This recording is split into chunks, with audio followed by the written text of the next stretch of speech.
Hello and welcome to Let's Talk. This is Brant coming at you with Allie and Haywood and a new friend, For Price, who's bringing big screen production to Amarillo, Texas. How you doing, For? I'm doing well. Good to see you this morning. Good to see you. Now tell us about this. We read about this months ago in different publications, and there's a new studio in town and moves to bring movie makers to Amarillo. Tell us about that. Well, and it's an exciting project in Amarillo where Sharpened Iron Studios is partnering with Amarillo College to build a sound stage and some production facilities right in downtown Amarillo, which is great for Amarillo and the Texas Panhandle and brings new industries and jobs and some excitement to the area, of course, but it also is good for the entire state of Texas. We're trying to compete with other states, surrounding us, New Mexico, Louisiana, other states like Georgia and some others have started to really compete with the East Coast and the West Coast with regard to movie production. And, there's some legislation right now moving through the Texas legislature. We hope that they will be successful, that would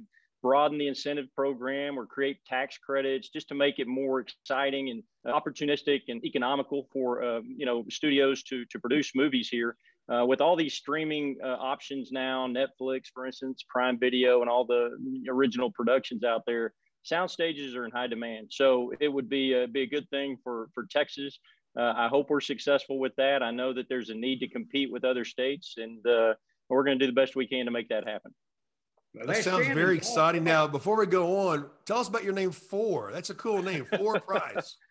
Well, For's a nickname. I'm the fourth Walter Thomas in my family. And so my dad had always gone by our middle name, Tommy or Thomas. And my grandfather was Walter. And it was a way of keeping us separate when I was a kid. And, it's been with me since birth. So anybody that thinks nicknames don't stick, they do. I've had it for 53 years and it's never going to change now. That's just the way it is. Hey, George Foreman had 5 kids named George. See, and that created a little bit of confusion, Haywood. So we're trying to solve that. And they only figured that out like you all did. It's a good point. Very good point. I wanted to ask you about. I know that you are wanting in our area. Just say Potter County. Mental health. I know that you have been working very hard, and I know that our sheriff and our Potter County judge and so many others that are behind to make mental health maybe services more available and help for people. I wanted to touch on that because, we have Haywood with us. I mean, he may need some. No, I know that is something that you've prescription bottles back here or something. I think Haywood's had his meds today. We should be fine. A lot. Okay. But I wanted to touch on that and see kind of where things are in our legislative session. It's been a focus, Allie, as you know, for the last 3 sessions, really, in the legislature. I can't tell you how proud I am of the progress that we've made, not only investing more in resources. We now spend in Texas over $6 billion over a biennium, including Medicaid spending on behavioral health services in Texas through 5 different articles of our budget. That's a huge investment with resources, not only in our state hospitals, but also in step-down treatment centers, residential treatment, addiction services. We have all kinds of grant programs now that we didn't have 4 years ago, which will allow, and this is something I really am happy about, it allows local communities to prioritize what the needs are in their community, not necessarily what the same needs are statewide, because we all know the challenges that Austin, Texas or Houston, Texas faces may be very different than what Border, Texas or Amarillo, Texas or Dumas, Texas faces. And so we need those local communities to be able to say, look, this is what our challenges are. It's in our county jail, or it's in addiction services, or it's in having a resource, in this backyard to treat, crisis intervention teams or train them so they can go out with police or whatever the case is going to be. And we have now grant programs and jail diversion programs and things set up to really address those problems. And we've been the recipient of that, the beneficiary of that framework over the past several years. The Panhandle Centers and others have really taken advantage of that. And I'm happy about it because it's brought resources to our community that just didn't exist several years ago. So still a long way to go. We're seeing lots of progress on bills and a lot of folks interested in it that weren't before. We last session really focused on student mental health and trying to bring resources into our, education service centers to treat and counsel students. We all know that, this has been a really difficult year, not just for students, but for families, who have lost jobs or had financial stress or kids at home and not being able to go to school in many cases. So, we're going to see some stresses on that framework, I think, over the course of the next year as we start to come out of this and turn the corner. But the fact that we, focused on it in the past and now have some of these foundational programs in place, I think we're really Texans. And so a lot of resource and budget issues still kind of in the works right now. We haven't passed a budget yet. So those are front and center because as a priority for me, I want to make sure that a lot of the programs that we have established and passed remain fully funded so that they can remain accessible to Texans as we, go into the next biennium. Before, I want to ask you something about the problem on the border. The administration's relocating a lot of these migrants all over the state of Texas. Now, who gives the green light, say, for, hey, bring them up here to Midland, it'll be okay? Who says okay? Who says no, they can't come? Or how does that work out? I really don't know. No, that's a great question, Haywood. I think a lot of the decisions are being made at the federal level because I think a lot of local, folks have been surprised by some of the placement of the folks that are, entering the country illegally, down on the border. And it's a real crisis. It's awful.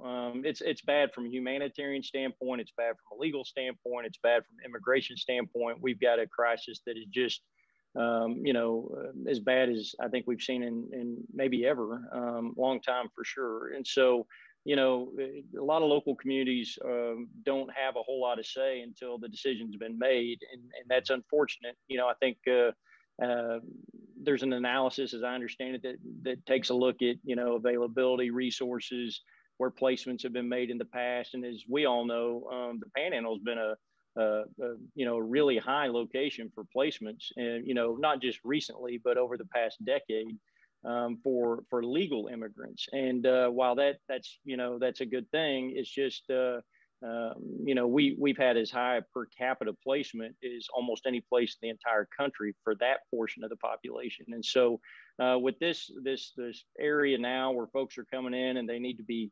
located, temporary, while the process runs its course, it's causing stresses on a lot of local communities. I know the Permian Basin, for instance, has really received some numbers that they weren't necessarily happy about. I think I saw Senator Seliger comment on that. He represents that area in his Senate district. And, I think there's a lot of concern over where folks are being located. And sometimes, the frustrating part is local communities don't always have, the input I think that they would like on the front end of that process. Well, the administration seems real concerned about super spreaders over at Globe Life, where the Texas Rangers had opening day. They decided to pack them in. Yet there's nothing about, a million people standing around on the border. Nobody seems to have a problem with that. With the COVID, they know they got at least 10%. So looks like a double standard to me. I don't know. Yeah, it definitely is not addressed in the very same way. And, it's unfortunate that, in a way, or not in a way, it's just, there's a whole lot of politics that gets injected in these discussions. And so, again, it's a crisis from a whole host of levels. And I hope that, both the state's resources, which we've got tremendous numbers of DPS troopers and state agency personnel down on the border. We spend over $1.6 billion in border security a biennium through our Department of Public Safety. The state's aspect in all this is much more of a security inside the Texas border. It's not so much on the crossing of immigration aspect, which is all federal. But I tell you, I know that a lot of our state personnel have worked around the clock, night and day to just assist the situation, make it as manageable as possible, and work with our federal partners. But it is it's a mess, and I hope that we see a lot of improvement here real quickly. I just think those border agents, are just all of them are heroes. I can't believe all the work. They got to babysit, they got to close it, they got to watch for all kinds. But anyway, they really are. That's true. I spent a lot of time in West Texas, and about 4 months ago, there was a very mysterious construction project that no one wanted to do interviews about, no one wanted to answer questions about, and it looked like a man camp, but it was a downturn during the oil field industry, and it's right between Odessa and Midland. Is your office aware of this structure, and are there plans to move these now surprise immigrants into that structure? I'm not aware of the structure. It's not in it's not a part of the state, that my district encompasses, something that I've seen personally or received a bunch of information on. I've heard a little bit about that, but it's not, concrete enough or detailed enough for me to really make a judgment as to whether or not it'll be used in that fashion going forward. But it could be. I don't know. I want to ask you, have you heard anything about your district or any migrant housing or anything coming to your district here in the Panhandle?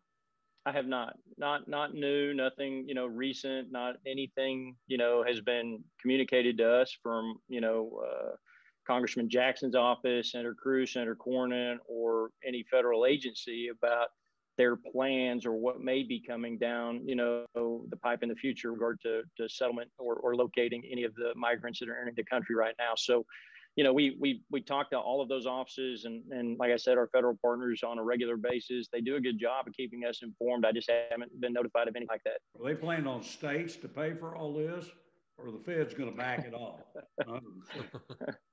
Well, that's a great question. I suspect the lion's share of it will be, allocated to federal spending. However, anytime something like this happens where you have to use personnel, where you have to, deploy people from, for instance, law enforcement or, humanitarian aid, Department of State Health Services, public health crises, anything like that is going to involve state personnel, which, it's a state appropriation. And so I don't think we'll be removed from all expenditures. I think some of this will go on the states. I hope it's not a lot at all. And actually right now we're in the middle of our budget writing process.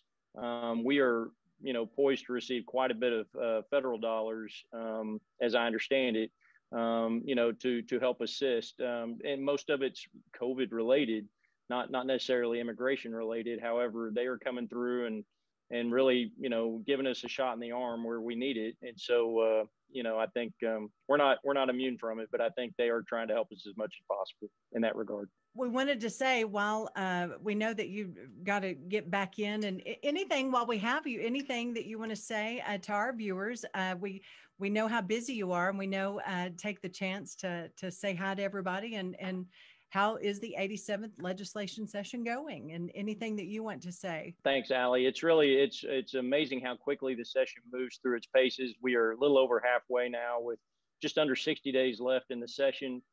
A lot happens in the last half of the legislative session, of any legislative session. We will address, the budget and pass a budget that Texas will live with for the next 2 years, and it will be balanced, and it will be a good budget that addresses adequately all the needs of the state.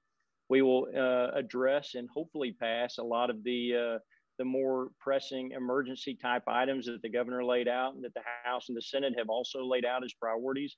Again, the bills that I'm working on, my personal legislative agenda, I'm super happy with the way things are moving forward. Been working very hard on those to help, some bills related to our court system and our public health in Texas and healthcare generally and natural resources and things like that. I just want to say, the Panhandle area has been very engaged in the development of policy, not just for the area, but for the state of Texas. And I would never want to see that impacted. I know this session is a little harder than normal to travel here and, maybe participate in hearings and go to the Capitol physically, but folks have done a great job of communicating their feedback to our office, and I'm sure others too, with regard to their priorities and their preferences. And, we're accessible by phone, by email, regular mail, in-person visits, whatever the case is, all the time.